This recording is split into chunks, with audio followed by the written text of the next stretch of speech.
Hello everyone, welcome back to ARA study classes. जैसा कि हमने प्रीवियस लेक्चर में डिजाइन ऑफ कंक्रीट स्ट्रक्चर का पूरा सिलेबस देखा था। अगर नहीं देखा है तो जाकर देख लीजिए क्या क्या सिलेबस है। तो फिर से एक बार दिखा दूं, यहाँ लाया हूँ। जैसे कि पहला हमारा जो यूनिट था उसमें हमें इंट्रोडक्शन टू डिजाइन फिलॉसफी, जो यही लिखा है यही कि design philosophy by WSM method and LSM method, ये सभी देखना था।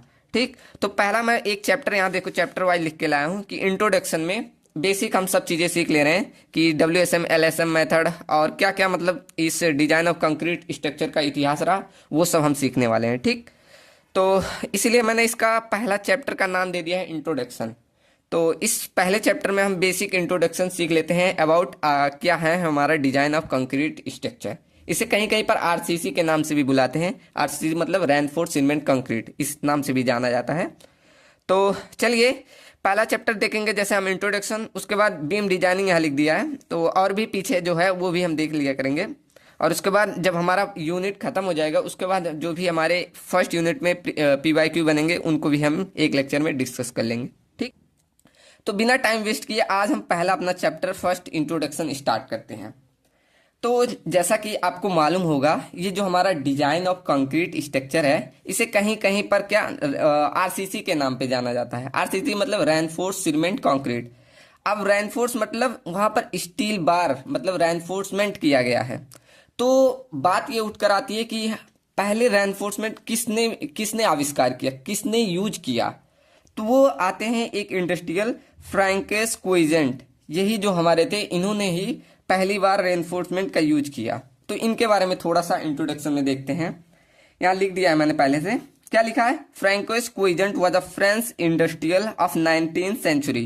ये हमारे 19वीं शताब्दी के एक इंडस्ट्रियल थे और क्विजेंट ही थे जिन्होंने पहली बार रेनफोर्समेंट का यूज किया। तो यहाँ लिखा है Coignet was the first to use iron reinforcement.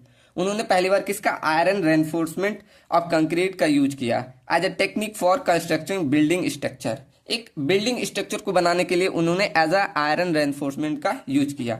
तो अगर ये पूछा जाए कि सर्वप्रथम किसने मतलब रेनफोर्समेंट का किसने यूज किया, तो वो थे हमारे फ्रैंकोइस क्विजेंट। ठीक, चलो बढ़िया। यहाँ मैंने 2 नोट पॉइंट लिखा है एक नॉलेज के लिए। जोसेफ मोइनर थे, उन्होंने पहली बार फेरो सीमेंट का यूज किया। और अगर आपने पिछले सेम में कंक्रीट टेक्नोलॉजी पढ़ा होगा तो फेरो सीमेंट के बारे में जानते होंगे। और अगर पूछा जाए फादर ऑफ सिविल इंजीनियरिंग ये कौन होते हैं, तो जॉन स्मिल्टन, ये हमारे जो होते हैं फादर ऑफ सिविल इंजीनियरिंग होते हैं। तो एक बेसिक नॉलेज अबाउट हमारे चैप्टर का हो गया कि RCC पहले किसने यूज किया। अब चलते हैं दूसरी हेडिंग पे। दूसरी हेडिंग आती है कि हमने यहाँ मैंने नाम दिया एक, अभी मैंने जब ये चैप्टर बोला तो मैंने एक नाम दिया RCC। अगर आपने नाम सुना होगा एक PCC, ये 2 नामें पूछी जाती हैं। अब मैं इस लेवल का पढ़ा रहा हूँ जो आपकी एकदम नॉलेज, कहीं से भी आपका RCC पूछ ले आपको छूटने वाला नहीं है। तो 2 नामें पूछी जाती, एक पूछा जाता है RCC, एक पूछा जाता है PCC। अब ये PCC क्या होता है और RCC क्या होता है, तो PCC मतलब होता है प्लेन सीमेंट कंक्रीट। क्या होता है, प्लेन सीमेंट कंक्रीट। ऐसे RCC आगे मैंने हेडिंग डाली हुई है, देखिए यहाँ RCC। अब RCC का मतलब होता है रेनफोर्स सीमेंट कंक्रीट। अब इनको भी जानना जरूरी होता है। जब आप RCC पढ़ रहे हैं मतलब डिजाइन ऑफ कंक्रीट स्ट्रक्चर पढ़ रहे हैं तो इनके बारे में नॉलेज रखना बहुत कंपलसरी है। तो चलो पहले समझते हैं PCC।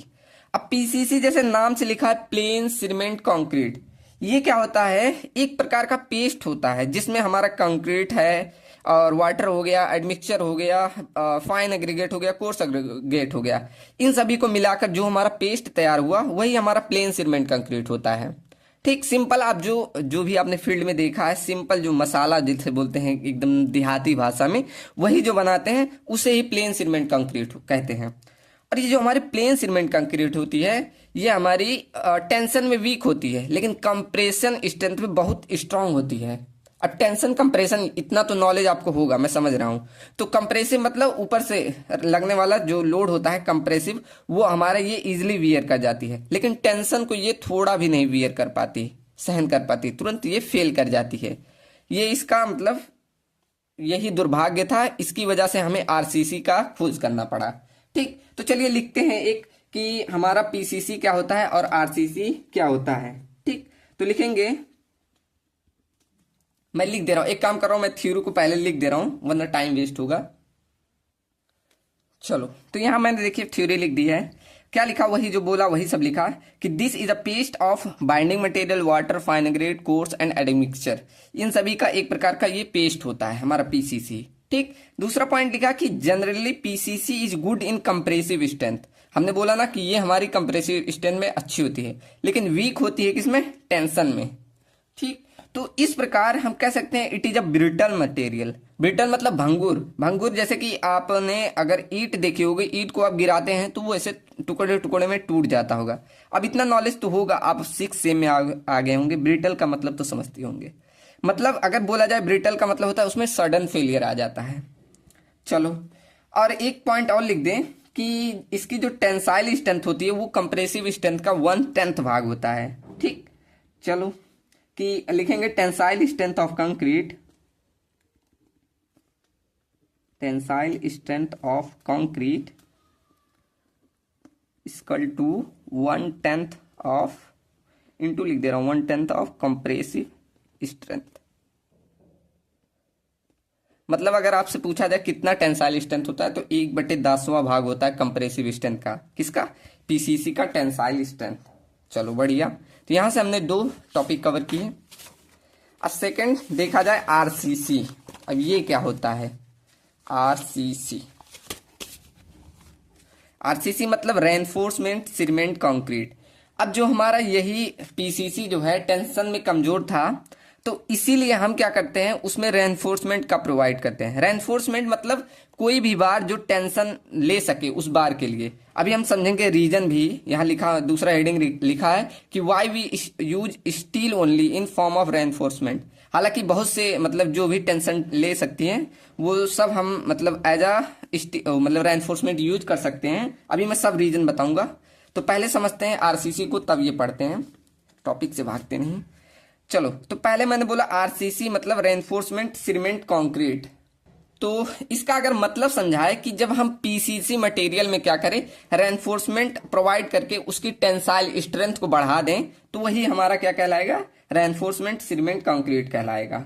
ठीक, बस यही तो हेडिंग रहेगा। तो चलो लिख दूं, मैं थ्योरी पहले लिख देता हूं। चलो, तो थ्योरी यहां मैंने लिख दी। क्या लिखी, when any other material is reinforcement in PCC to increase the concrete tensile strength. हम क्या कर रहे हैं, पीसीसी में टेंसाइल स्ट्रेंथ इंक्रीज करने के लिए कोई भी मटेरियल यूज करें, कोई रेनफोर्समेंट मटेरियल यूज कर रहे हैं, तो उसे ही हम आरसीसी कहते हैं। ठीक, जनरली हम क्या करते हैं, स्टील का यूज करते हैं, तो ये भी लिख देंगे generally steel is used as a reinforcement material.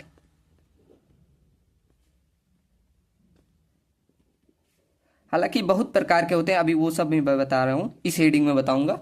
तो जनरली हम स्टील का यूज करते हैं एज अ रेनफोर्समेंट मटेरियल। अब जब स्टील पढ़ रहे हैं तो स्टील का यूनिट वेट तो मालूम होना चाहिए, क्योंकि अभी जब हम न्यूमेरिकल्स बोले तो डिजाइन और एनालिसिस पढ़ेंगे तो उसमें काम आता है। तो स्टील का हमें यूनिट वेट मालूम होना चाहिए। तो यूनिट वेट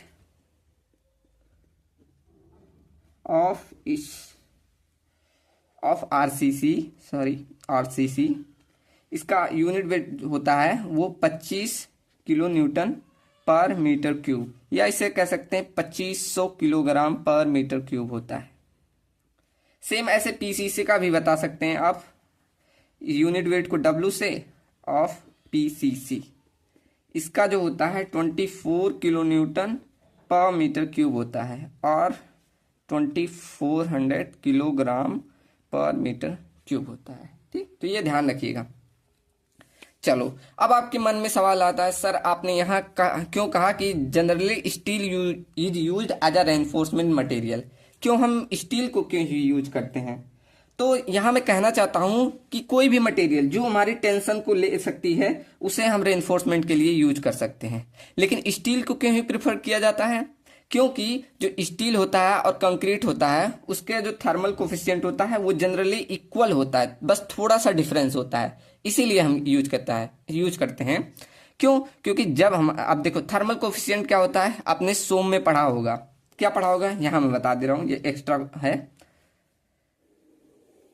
चलो, तो आपने पढ़ा होगी कि thermal stress equal to delta L बराबर एल अल्फा डेल्टा टी, एक ये फॉर्मूला पढ़ा होगा, थर्मल स्ट्रेस बराबर L into alpha L into delta T, ये फॉर्मूला पढ़ा होगा, जिसमें ये अल्फा जो होता है ये हमारा थर्मल कोफिशिएंट होता है, थर्मल कोफिशिएंट।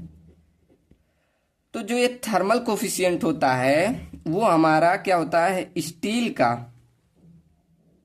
और हमारे कंक्रीट का, इन दोनों का ज्यादा डिफरेंस नहीं होता। अब देखो इससे क्या होगा, थर्मल कोफिशिएंट में ये मतलब फॉर्मूले से हमें मिलता है कि टेम्परेचर बढ़ने पे उसमें कितना चेंजेज आ रहे हैं। आपने जैसे अब जो पढ़ चुके हैं आरसीसी, ऐसे देखा होगा बाउंड्री वॉल या ब्रिज व्रिज में ऐसे थोड़ा सा गैप दिया होता है, कम ऐसे थोड़ा सा गैप दिया होता है कंक्रीट के स्ट्रक्चरों में। आपने अगर वो ब्रिज देखी हो या आपने कहीं भी ऐसे बाउंड्री वॉल देखी होगी तो हल्का हल्का सा आपका ऐसे गैप दिया होता है। क्यों? क्योंकि हमारी कंक्रीट क्या होती है, जब टेम्परेचर बढ़ता है या घटता है तो ये फैलता व सिकुड़ता है, किसके, टेम्परेचर के बढ़ने व घटने से। क्यों, क्या रीजन होता है, इसी थर्मल कोफिशिएंट के और इस टेम्परेचर के बढ़ने और घटने की वजह से। तो ये जब बढ़ता घटता है तो इन दोनों का ज्यादा डिफरेंस ना होने के कारण उसमें क्रैक्स या कुछ भी मतलब फेलियर की संभावना बहुत मिनिमम हो जाती है। इसीलिए मेनली हम क्या करते हैं, स्टील का प्रयोग करते हैं। ठीक, तो this is the reason of why we used steel. चलो अब देखते हैं कौन कौन सा ऐसा है। मैंने तो यहाँ रीजन बता दिया, अब आप कैसे लिखेंगे ये सब देखते हैं। तो मैं यहाँ कह सकता हूं कि जो भी मटेरियल है, जो भी मटेरियल टेंशन को ग्रहण कर सकती है उसे हम एज अ रेनफोर्समेंट यूज कर सकते हैं। तो पहला पॉइंट यही लिख लेते हैं कि any material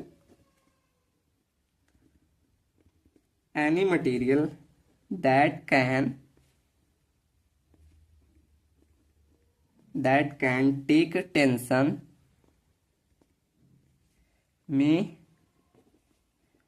may be used as a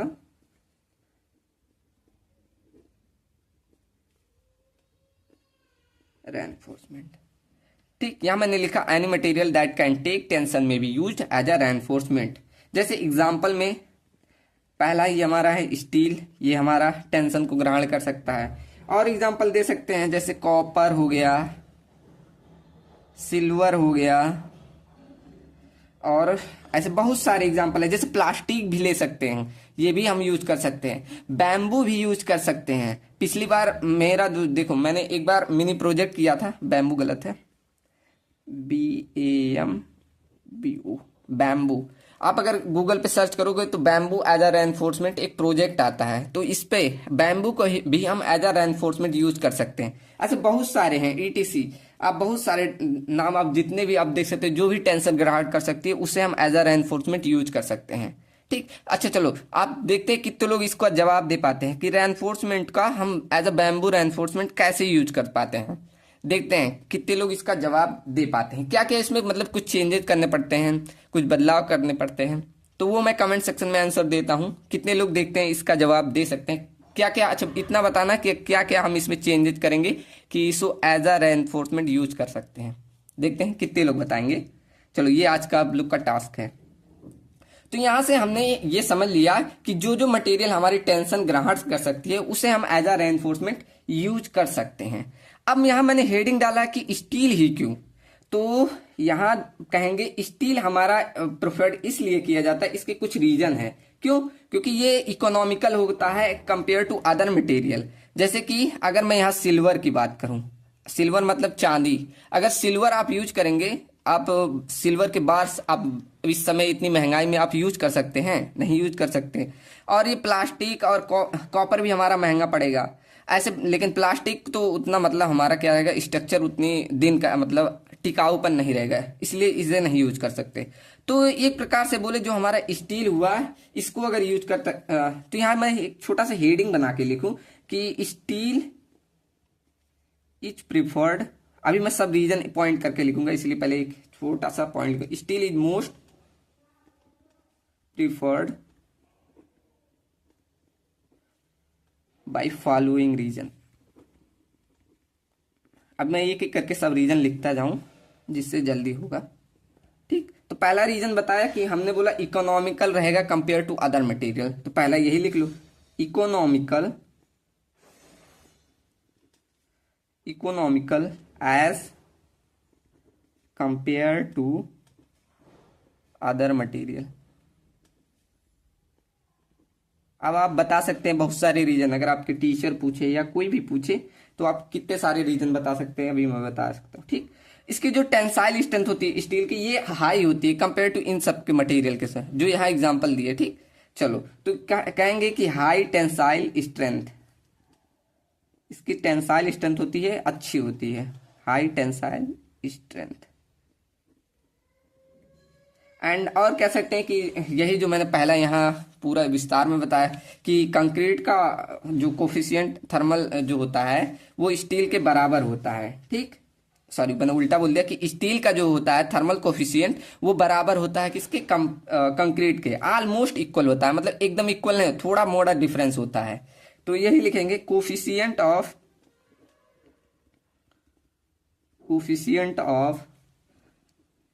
thermal expansion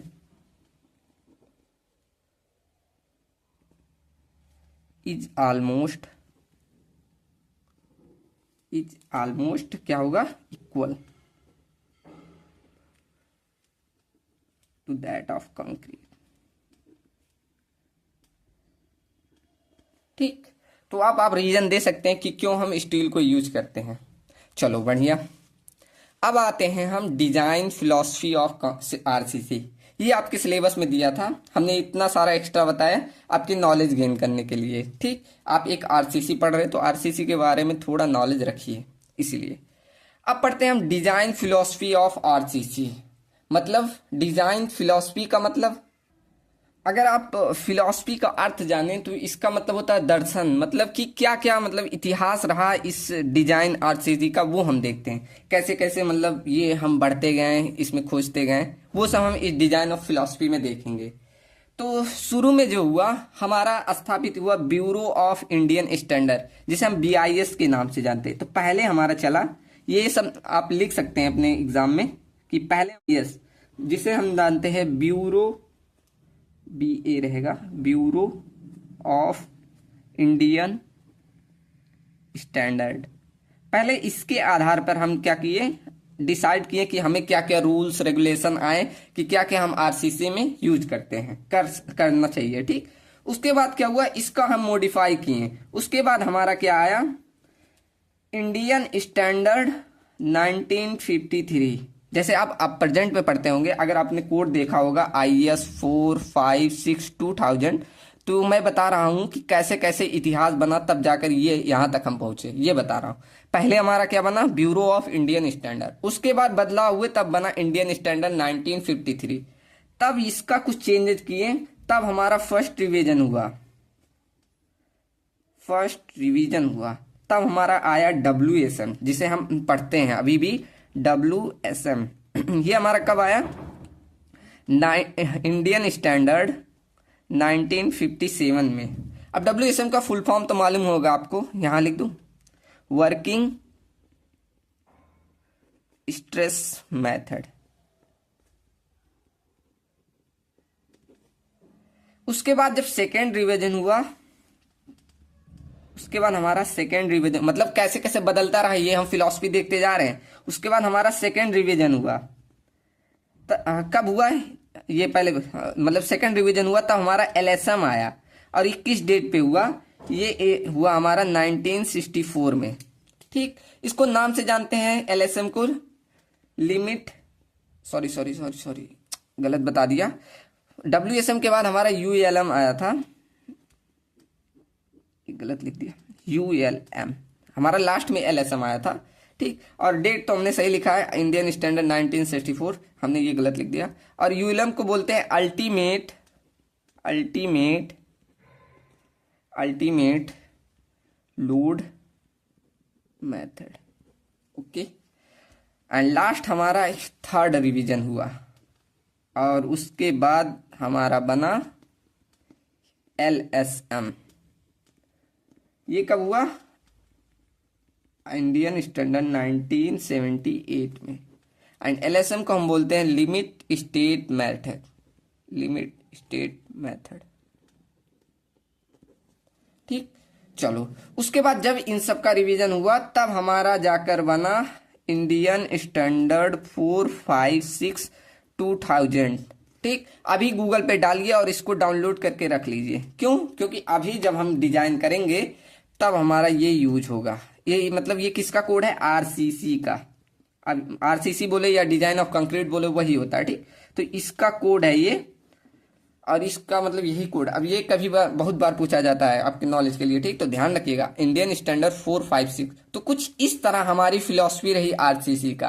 पहले क्या आया हमारा? ब्यूरो ऑफ इंडियन स्टैंडर्ड, उसके बाद इंडियन स्टैंडर्ड 1953, उसके बाद उसका रिवीजन हुआ तब हमारा डब्ल्यूएसएम बना, फिर उसका रिवीजन हुआ तो अल्टीमेट स्टेट मेथड हुआ, उसके बाद रिवीजन हुआ तो एलएसएम हुआ।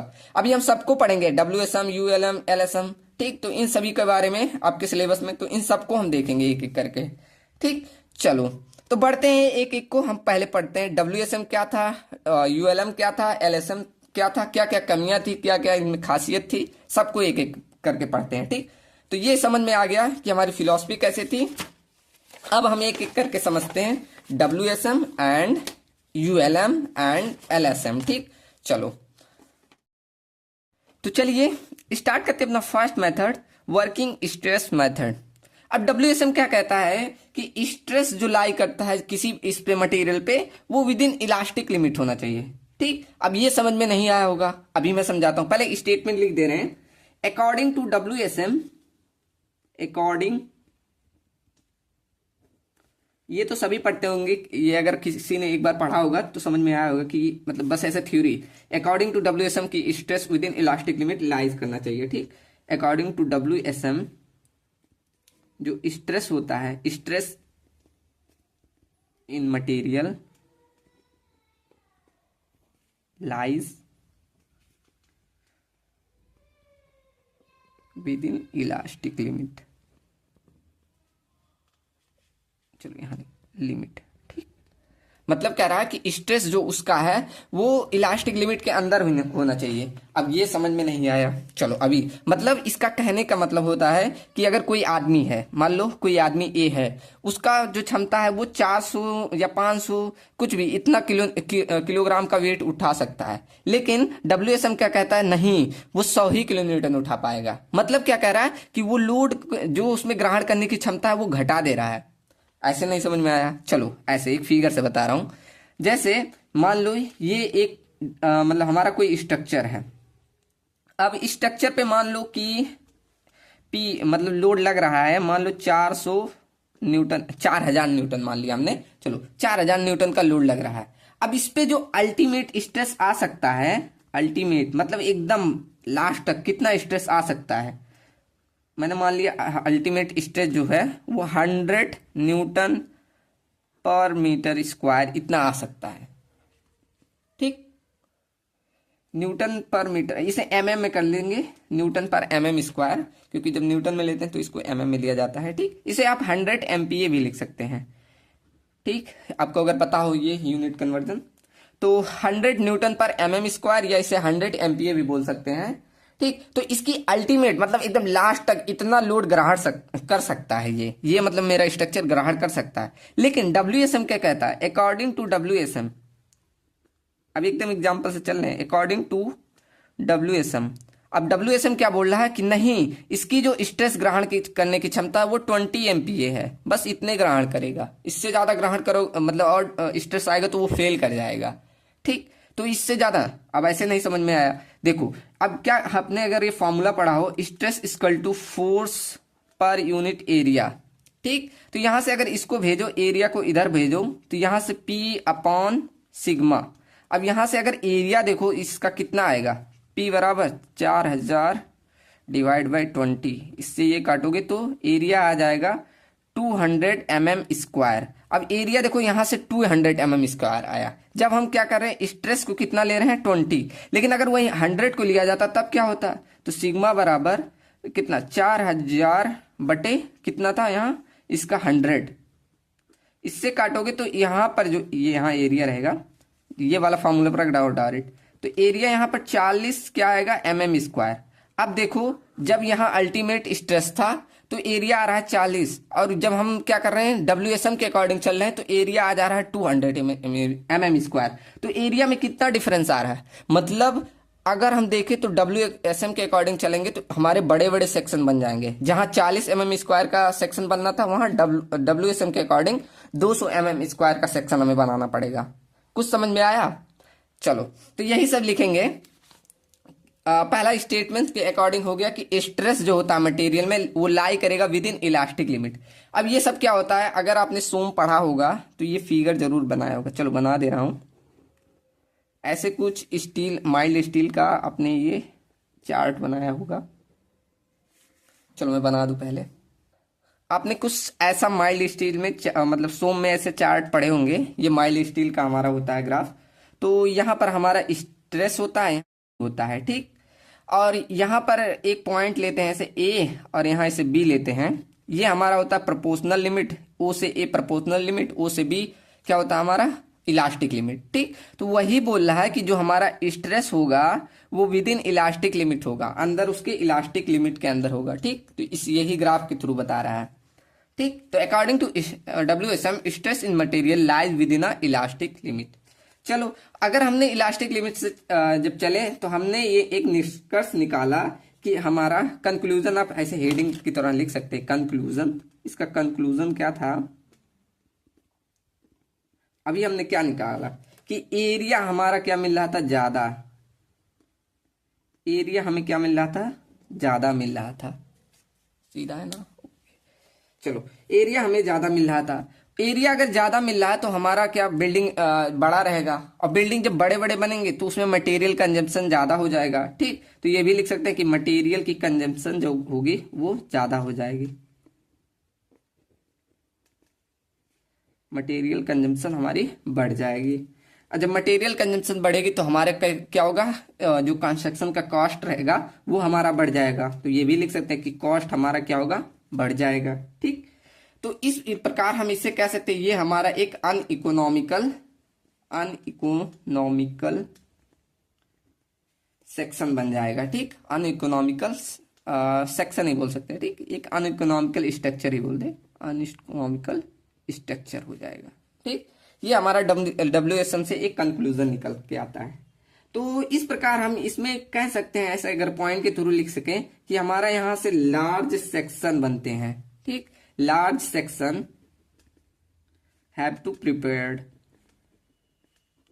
इस प्रकार से अगर हम एक पॉइंट में लिखे तो हमारा क्या करेंगे, एक बड़े बड़े सेक्शन बनेंगे।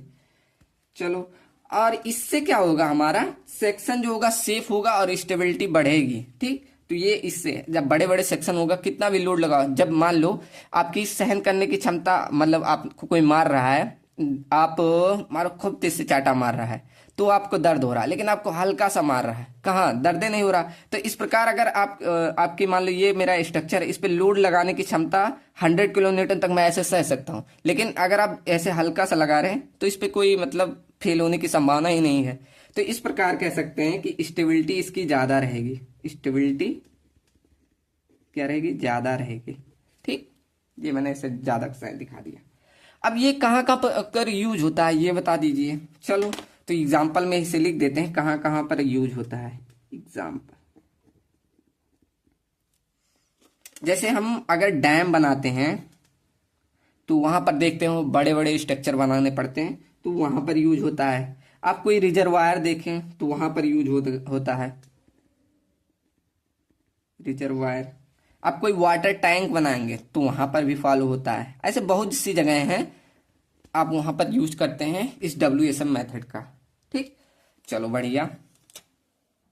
और ये जो हमारा WSM होता है ये हमारा सबसे ओल्डेस्ट मेथड होता है। ओल्डेस्ट मतलब ट्रेडिशनल, हमारे मतलब काफी दिनों से ये फॉलो करते हुए। अगर आपने पुराने घर देखे होंगे तो वहां पर जो हमारी दीवाल मतलब ये वॉल्स होती हैं वो काफी बड़े बड़े बनते होंगे। अगर आपने नोटिस किया होगा किसी भी पुराने घर में, अपने गांव में या शहरों में तो अब खत्म ही हो गए होंगे, लेकिन गांव में देखा होगा कि अगर दीवार बनती होगी तो बहुत बड़े बड़े बनते हो हैं। तो वो हमारे मेनली देखा जाए तो WSM मेथड से ही बनता था ठीक। तो यह लिख सकते हैं दिस मेथड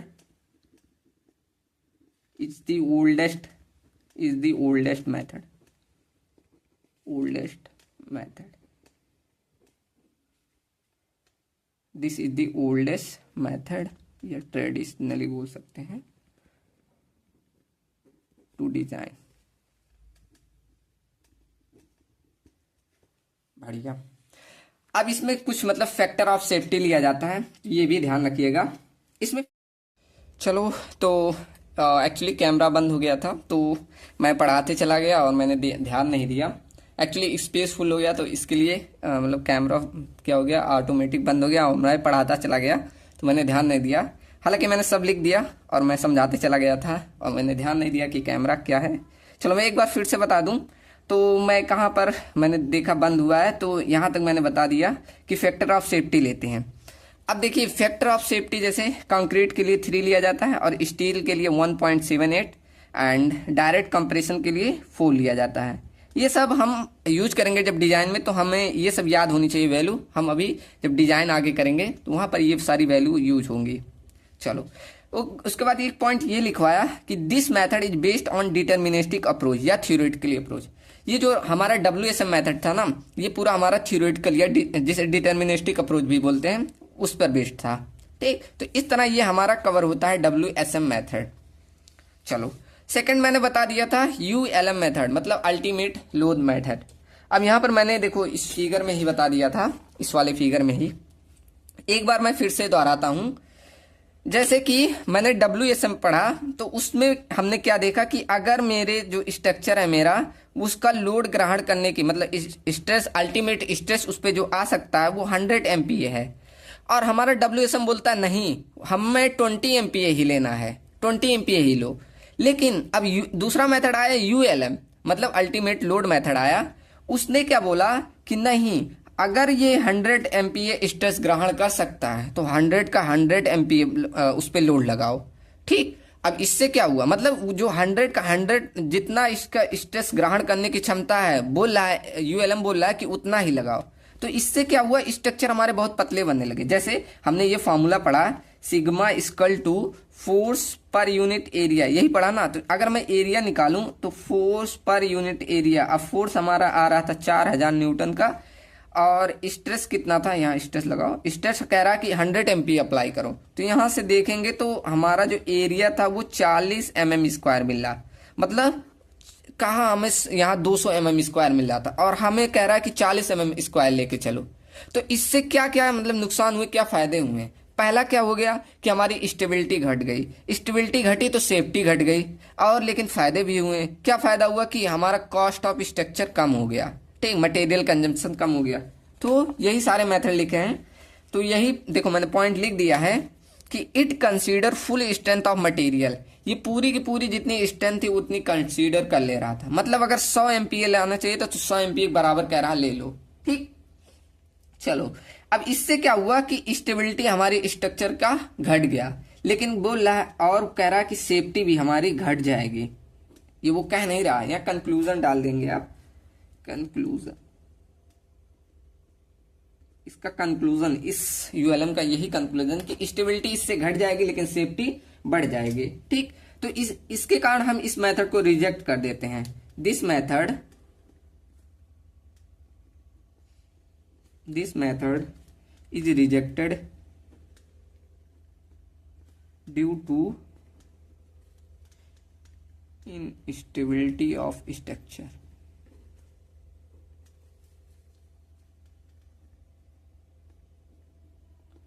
ठीक, स्ट्रक्चर में इनस्टेबिलिटी के कारण इसके मतलब ये मेथड को हम रिजेक्ट कर देते हैं।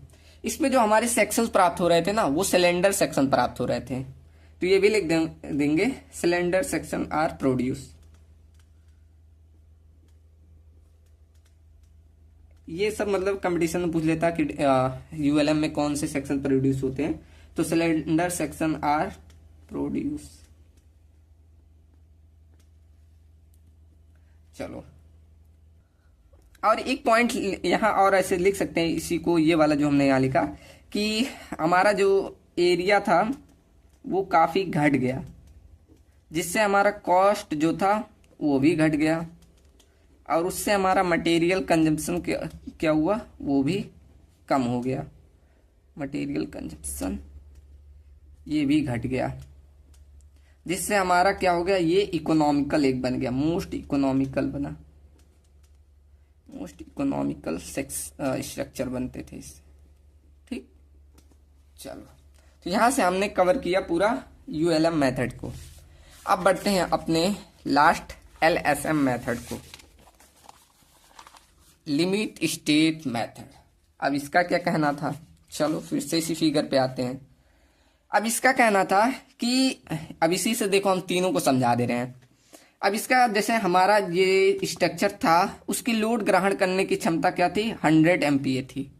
अब इस यूएलएम ने आया ना, इसने कहा ना कम लो ना एकदम ज्यादा लो, बीच का ले लो। अब थोड़ा सा दिमाग लगाया, बोला बीच का ही ले लो, तो वही हमारा बन गया वहां से लिमिट स्टेट मेथड। अब बीच का जैसे मान लो हम ले रहे हैं कितना, ये 100 और 20, मान लो हम 40 ले रहे हैं, मतलब 40 स्ट्रेस की वैल्यू उस पर 40 आएगी। तब बताओ अब एरिया कितना आ जाएगा, एरिया इक्वल टू हमने पढ़ा फोर्स अपॉन स्ट्रेस, यही फॉर्मूला निकाला हमने। तो एरिया बताओ अब कितना, 400 मतलब 4000 डिवाइड बाई 400, इससे ये काटोगे तो एरिया आ गया 100 mm²। ठीक, उसने कहा मतलब लिमिट स्टेट ने कहा ना तुम्हारा न तुम्हारा, मेरा चलेगा। ठीक, तो इसी का अब चल रहा है। मेनली हम पढ़ते ही है एलएसएम मेथड हमारा ज्यादा यूज होता है। ठीक, चलो तो यही सब लिखेंगे। ये मेथड हमारा क्या हो गया, इकोनॉमिकल भी हो गया, सेफ भी हो गया, स्टेबल भी हो गया। ठीक, इसीलिए इसको ज्यादातर यूज भी किया जाता है। पहले यही लिख लेते हैं कि ये हमारा क्या हो गया, इकोनॉमिकल भी रहा, इकोनॉमिकल भी ज्यादा रहा, और इसमें सेफ्टी भी ज्यादा रहा, सेफ भी रहा। ठीक, सेफ भी रहा और स्टेबल भी रहा। चलो, और इसमें क्या कर रहे हैं हम, एक मीडियम मतलब बीच का सहारा ले रहे हैं, तो इसमें हम क्या करें, मीडियम सेक्शन की हमें जरूरत पड़ती थी। ठीक, तो अगला पॉइंट यही लिख दे रहे हैं कि medium section are used, medium size of section are obtained. ठीक, चलो अब ये हमारा जो एलएसएम मेथड था, ये हमारा एक लेटेस्ट मेथड है, जिसने क्या किया, हमारा जो यूएलएम मेथड था और डब्ल्यूएसएम मेथड, इन सब की कमियों को हमारा यही मेथड दूर किया। ठीक, तो लिखेंगे this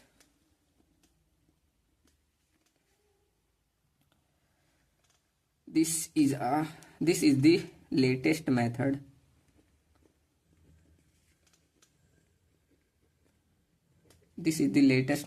used to design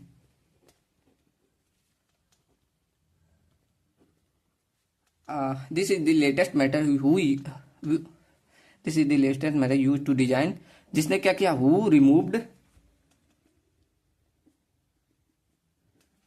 the weakness, यहाँ वीकनेस बोल दो या शॉर्ट कमिंग भी बोल दो, दोनों भी सही रहेगा, शॉर्ट कमिंग, जो दोनों वर्ड यूज कर सकते हैं। हु रिमूव द वीकनेस या शॉर्ट कमिंग ऑफ डब्ल्यूएसएम और एलएसएम एंड एलएसएम। ठीक, इन दोनों में जो कमियां आई वो हमारा जो था एलएसएम मेथड हमारा रिमूव कर दिया। ठीक,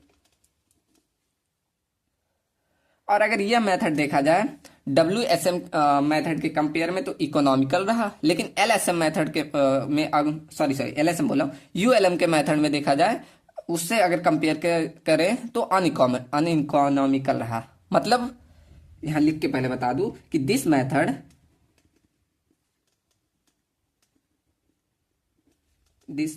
इज इकोनॉमिकल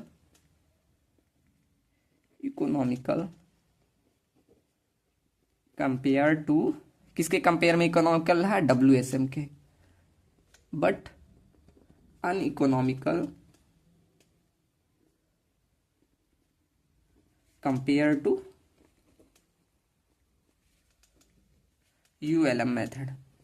अब कैसे देखो, अगर हम डब्ल्यूएसएम में देखें तो उसमें बड़े बड़े सेक्शन बन रहे थे, तो वहां पर कॉस्ट बहुत ज्यादा लग रहा था, लेकिन इसमें हमारा एक मीडियम का सेक्शन है, मतलब अगर इससे कंपेयर करें तो इसमें कम मतलब मटेरियल लग रहा था, तो इस कारण इसमें क्या है, इकोनॉमिकल रहा। लेकिन यूएलएम क्या किया, एकदम छोटा सा स्ट्रक्चर बना दिया, तो वो तो काफी इकोनॉमिकल हो गया। तो इसके कंपेयर में तो यहाँ बड़े स्ट्रक्चर बन रहे हैं, तो इसीलिए यहाँ बोल रहा है कि यूएलएम के कंपेयर में अनइकोनॉमिकल रहेगा। ठीक। और ये जो हमारा एलएसएम मेथड है ना, ये हमारा प्रोबेबिलिटी अप्रोच पे आधारित है, प्रोबेबिलिस्टिक अप्रोच बोल सकते हैं, उस पर आधारित है। अब इसका मतलब क्या होता है, प्रोबेबिलिटी करना किसे कहते हैं, कि फ्यूचर में क्या हो सकता है, तो इस पे आधारित है। मतलब फ्यूचर में जो भी लोड आ सकता है, इन सभी पर विचार करके ये हमारा एलएसएम मेथड बना। ठीक। तो यही लिखेंगे कि this method is based on, this method is based on probability approach, probabilistic approach।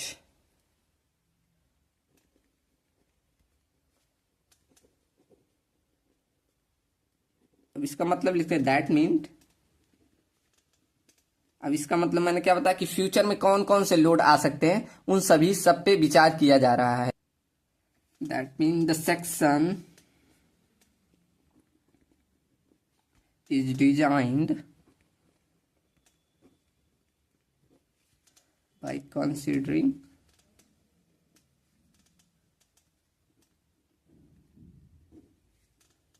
all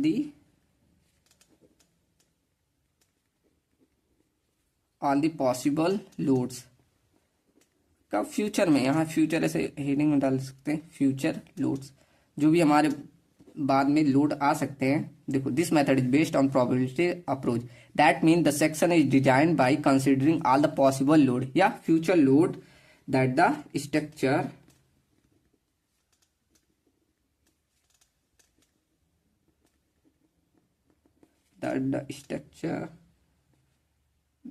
might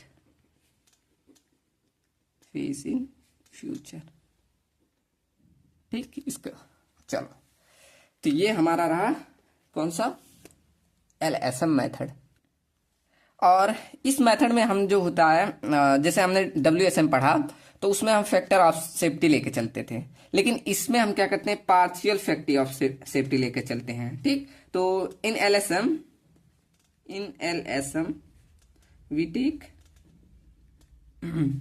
take partially safety factor.